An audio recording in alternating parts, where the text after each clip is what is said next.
ఆలేరు పట్టణంలో ఎమ్మెల్యే బీర్లి ఐలయ్య పర్యటించారు. Municipal council సమావేశానికి హాజరై పట్టణంలో నెలకొన్న పలు సమస్యలను అడిగి తెలుసుకున్నారు. సంక్షేమ అభివృద్ధి లక్ష్యంగా నగరంలో చెత్తను ఎప్పటికప్పుడు డంపింగ్ యార్డ్కు తరలించాలని పారిశుద్ధ్య కార్మికులకు సూచించారు. అనుమతులు లేకుండా అక్రమ నిర్మాణాలు, కబ్జాలకు పాల్పడితే నోటీసులు అందజేసి కఠిన చర్యలు చేపట్టాలని అధికారులకు ఎమ్మెల్యే ఆదేశించారు.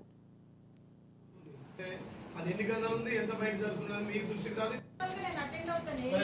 ఈ మీటింగ్ నుంచి ఇంప్లిమెంట్ చేయాలి. మాలేరు ఇంకా పడేది అన్ని నియోజకవర్గాన్ని మాలేరు.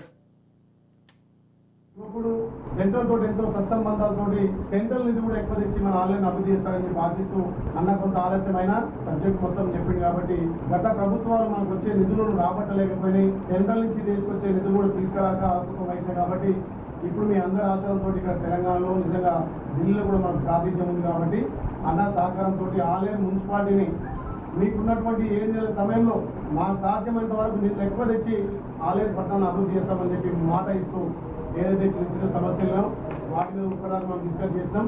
అదేవిధంగా ఉన్నటువంటి డిఎంఎఫ్ నిధులు కానీ ఎస్డిఎఫ్ నిధులు కూడా ఎక్కువ ఈ ఆలయం పట్టణానికి కేటాయించి త్వరగా నిధులు చేస్తాం.